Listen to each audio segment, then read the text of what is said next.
नमस्कार, मैं हूं आपके साथ शिप्रा झा और आप देख रहे हैं न्यूज़ 18 बिहार झारखंड का डिजिटल प्लेटफॉर्म। बजट के काउंटडाउन के साथ ही घर खरीदारों और उम्मीद के रियल एस्टेट विशेषज्ञों के सुझाव की फहरिस्त तैयार हो गई है और इस बार नजरें सिर्फ टैक्स छूट जैसे छोटे फायदों पर नहीं बल्कि शहरी आवास की बदलती अर्थव्यवस्था को मजबूत देने वाली दूरगामी नीतियों पर टिकी है। आम लोगों से लेकर बाजार के जानकार तक सभी सरकार से ऐसी प्रक्रियाओं की उम्मीद कर रहे हैं जिनमें मंजूरी की रफ्तार तेज हो और घर खरीदारों के लिए आसान वित्तीय रास्ते खोलें। एक स्थिर नीतिगत माहौल की ये मांग न केवल इस क्षेत्र को आत्मनिर्भर बनाएगी बल्कि देश के शहरी विकास को एक नई और सुरक्षित दिशा देने में भी मील का पत्थर साबित होगी। ALYF के फाउंडर और CEO सौरभ वोहरा कहते हैं, बजट से रियल एस्टेट सेक्टर और घर खरीदारों को बड़ी उम्मीदें हैं, जहां मुख्य फोकस होम लोन पर मिलने वाली टैक्स छूट और मध्यम वर्ग को राहत देने पर टिका है। खरीदार चाहते हैं कि सरकार धारा 24B के तहत ब्याज कटौती की सीमा और ATC के अंतर्गत मिलने वाली रियायतों को बढ़ाए ताकि 40 लाख से लेकर 80 लाख के बजट वाले घरों की प्रभावी EMI कम हो सके और निवेश को बढ़ावा मिले। इसके साथ ही पिछले बजट में 2 घरों तक काल्पनिक किराए पर मिली कर छूट ने पहले ही दूसरे घर के मालिकों के लिए स्वामित्व की राह आसान की है, जिससे अब टियर 2 शहरों और वेकेशन डेस्टिनेशंस में प्रॉपर्टी खरीदने का क्रेज बढ़ा है।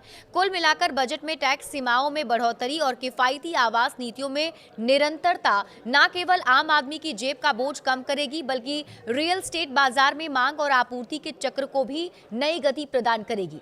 बजट केवल आंकड़ों का खेल नहीं बल्कि शहरों के भविष्य को नया आकार देने का सबसे बड़ा जरिया है। सांघवी रियल्टी के प्रबंध निदेशक पक्षाल सांघवी का मानना है कि अगर बजट में पुरानी इमारतों के पुनर्विकास पर ध्यान दिया जाए तो ये न केवल शहरों की सूरत बदलेगी बल्कि लोगों को सुरक्षित घर भी देगा।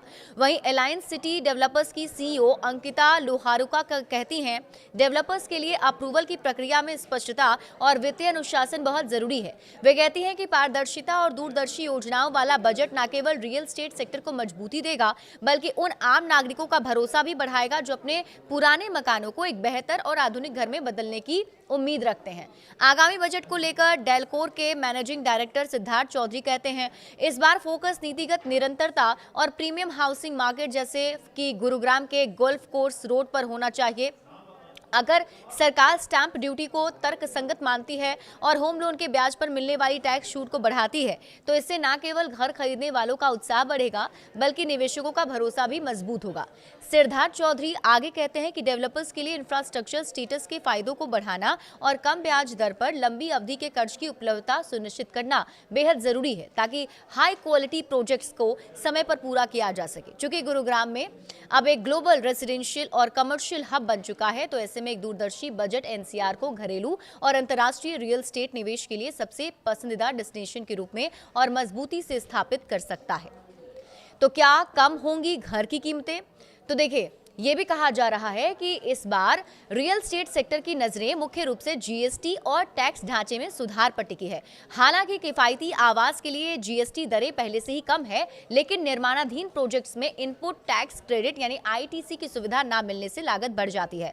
अगर सरकार GST संरचना में सुधार कर इनपुट टैक्स क्रेडिट की अनुमति देती है तो इससे न केवल पारदर्शिता आएगी बल्कि घरों की कीमतों में भी आपको कमी देखने को मिलेगी। डायरेक्ट टैक्स के मोर्चे पर टोनी विंसेंट का मानना है कि कैपिटल गेन टैक्स और प्रॉपर्टी रखने की समय सीमा पर पुनर्विचार करने की जरूरत। उनके अनुसार इंडेक्स के लाभ को फिर से लागू करना निवेशकों को महंगाई की मार से बचाएगा। साथ ही होम लोन के ब्याज और मूलधन भुगतान पर टैक्स छूट की सीमा बढ़ाने से सीधे तौर पर लोगों को फायदा पहुंचेगा। बड़े अपडेट्स के लिए आप जुड़े रहिए न्यूज़ 18 बिहार झारखंड के साथ।